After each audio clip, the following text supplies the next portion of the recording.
Ayaw nga pala si MJ Galang for today's video. May pasok tayo at mag-aaral na naman tayo ng mabuti. Ito yung mga gagamitin ko. White t-shirt, cycling, tsaka pants, and sapatos. Kuha pa ako ng medyas dito pala. Wala pa lang sa sapatos.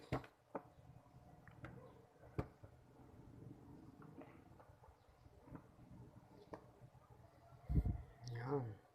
Ito na lang.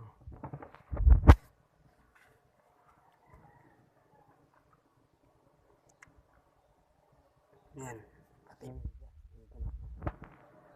Yan yung susunod ko yan. Kailangan mo ng saglit na oras kasi naliligo ko yung pamangkin ko. Ako na sunod. Dito sa part na to, nagbibihis na ako dito. Tapos iniisip ko kung makakapasa ba ako dito. Kasi mag-a-announce nga pala ng grade ngayong Lunes. Kaya nag-complete uniform na ako dito. Ayun. Sa tingin ko, pwede na to.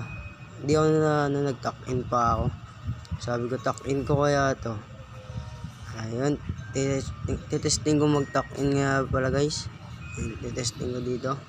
Sorry kung medyo matagal ako dito kasi inubad ko pa ulit yung pantalon ko para mag-tuck-in lang ulit. And then, ayun.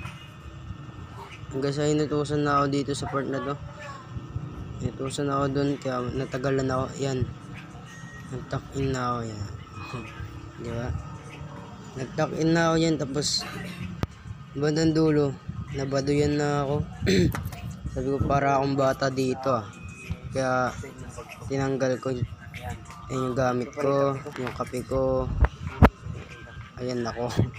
Hindi pa ako nakakapagsukli dito guys kaya ubusin muna natin yung kape ko. Ayun, inubos yung kape. Ayun, lagok. Dalok ka, hindi Ayun, may tira pa. Ubusin na yun, insan yan. Ayun na, tapos na.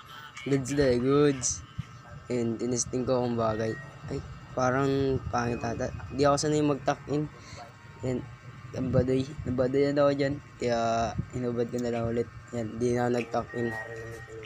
Tapos nga pala guys, kukuhanin ko nga pala dapat yung baon ko. Kukuhanin ko nga pala dapat yung baon ko dito. Hindi ko na nakakuha yun. Kasi, nagmamadali na rin ako. Anong oras na to? Alas 7 na to. Kaya ginawa ko, inaayos ko na yung mga gamit ko niyan. Pinatay ko yung electric fan. Sinabit ko muna yung tuwalya ko. Para wala nang linilis yung pagdating ko dito. Ayan. Ayan o. Wala pang suklay-suklay yan. Naantok pa ako dito guys. Ayan sa part na to. Tingin ako ng madali na ako sumakay. Nandun pa ako dyan ni tatay.